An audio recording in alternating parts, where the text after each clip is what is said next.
5ನೇ ತಾರೀಕಿನೊಳಗೆ ವೇತನವನ್ನು ನೀಡಿ ದಾಂಡೇಲಿಯಲ್ಲಿ ಮುನ್ಸಿಪಲ್ ಕಾರ್ಮಿಕರಿಂದ ನಗರಸಭೆಯ ಪೌರಾಯುಕ್ತರ ಮೂಲಕ ಜಿಲ್ಲಾಧಿಕಾರಿಗಳಿಗೆ ಮನವಿ ಸಲ್ಲಿಕೆ.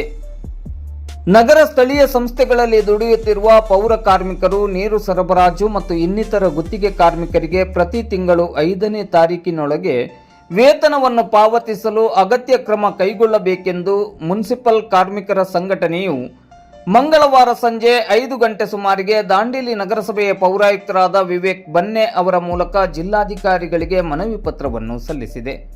ಮನವಿಯಲ್ಲಿ ವಿವಿಧ ಬೇಡಿಕೆಗಳ ಈಡೇರಿಕೆಗಾಗಿ ಆಗ್ರಹಿಸಲಾಗಿದೆ. ದಾಂಡೇಲಿ ನಗರಸಭೆ ಸೇರಿದಂತೆ ಜಿಲ್ಲೆಯಾದ್ಯಂತ ಪೌರ ಕಾರ್ಮಿಕರಿಗೆ ಪ್ರತಿ ತಿಂಗಳು 5ನೇ ತಾರೀಕಿನೊಳಗೆ ವೇತನವನ್ನು ಪಾವತಿಸುವ ವ್ಯವಸ್ಥೆಯನ್ನು ಮಾಡಬೇಕು.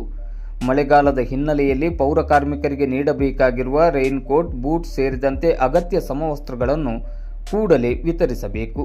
ಹಲವು ಕಡೆಗಳಲ್ಲಿ ಪೌರ ಕಾರ್ಮಿಕರಿಗೆ ಉಪಹಾರ ಮತ್ತು ಚಹಾ ಭತ್ಯೆ ಸೌಲಭ್ಯಗಳನ್ನು ಹಲವು ದಿನಗಳಿಂದ ನೀಡುತ್ತಿಲ್ಲ.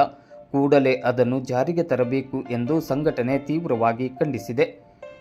ಈ ವರ್ಷದ ಮೇ ತಿಂಗಳಲ್ಲಿ ಕಾರ್ಮಿಕ ಇಲಾಖೆಯು ಪರಿಷ್ಕರಿಸಿದ ಕನಿಷ್ಠ ವೇತನವನ್ನು ಪ್ರಸಕ್ತ ತಿಂಗಳಿನಿಂದಲೇ ಅನ್ವಯಿಸಿ ಕಾರ್ಮಿಕರಿಗೆ ಕನಿಷ್ಠ ವೇತನ ಸೌಲಭ್ಯವನ್ನು ಒದಗಿಸಬೇಕೆಂದು ಮನವಿಯಲ್ಲಿ ಒತ್ತಾಯಿಸಲಾಗಿದೆ.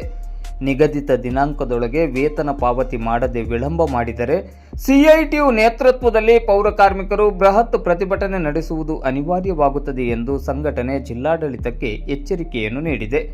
ಈ ಸಂದರ್ಭದಲ್ಲಿ ಮುನ್ಸಿಪಲ್ ಕಾರ್ಮಿಕರ ಸಂಘಟನೆಯ ತಾಲೂಕು ಅಧ್ಯಕ್ಷರಾದ ವಿಜಯ್ ಹರಿಜನ್, ಪ್ರಮುಖರಾದ ರಮೇಶ್ ಹಾದಿಮನಿ, ಮಂಜು, ಇಲಿಯಾಸ್, ತಿರುಪತಿ, ರಮೇಶ್ ಮೊದಲಾದವರು ಉಪಸ್ಥಿತರಿದ್ದರು.